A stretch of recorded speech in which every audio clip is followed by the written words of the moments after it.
Magandang araw mga bata. Ngayon, tatalakayin natin ang kwento sa ilalim ng mahogani. Sa isang tahimik na baryo, 6 na magkakaibigan ang may lihim na paraiso sa gitna ng kagubatan.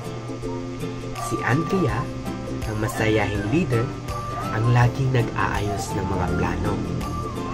Kasama niya sina Benji, ang malikhaing pintor, Carla, ang mahiyain ngunit mapagmahal sa kalikasan, Danny, ang komikero ng grupo, Ella, ang seryosong manunulat, at Felix, ang tahimik na mangingisda.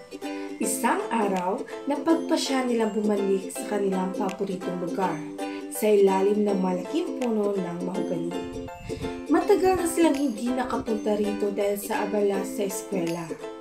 Pagdating nila roon, napansin ni Carla isang bagong halamang tumubo malapit sa puno.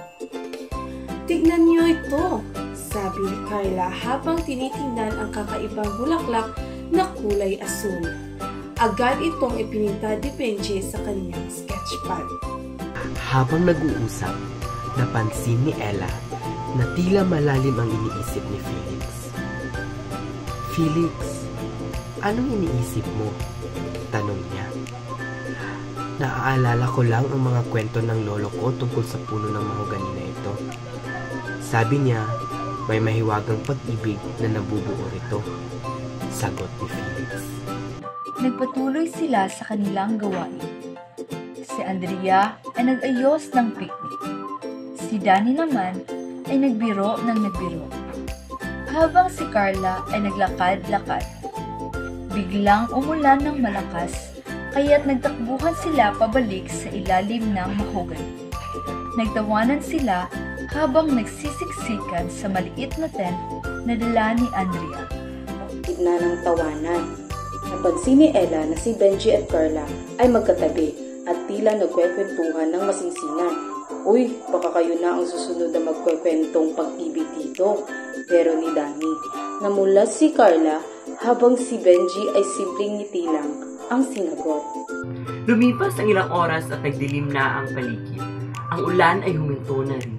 Nagdesisyon silang maglakad pabalik sa baryo. Habang naglalakad, naramdaman ni Carla na may humawak sa kanyang kamay. Napatingin siya at nakita niyang si Benji iyon. "Carla, matagal ko nang gustong sabihin ito. Mahal kita," bulong ni Benji. Napatigil ang kanilang paglalakad at nagkatitigan sila. "Mahal din kita, Benji," sagot ni Carla. Nakangiti silang bumalik sa grupo. Tila ba may kakaibang saya sa kanilang mga puso. Naramdaman nilang lahat ang mahika ng kalikasan at ng kanilang pagkakaibigan.